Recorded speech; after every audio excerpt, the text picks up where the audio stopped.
Dali na natin ang melon. Kasi parang may ano eh. Oh. Oo nga.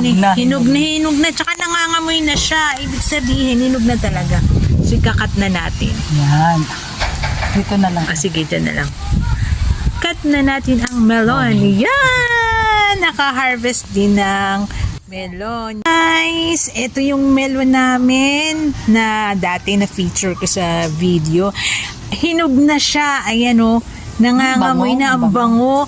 Kaya time to harvest na. So, mami, tanggalin na natin ang melon. Kasi parang may ano eh.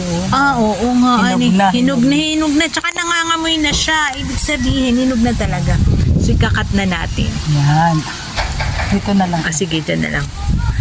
Cut na natin ang melon. Yan! Naka-harvest din ng melon. Yehey! Ang bango.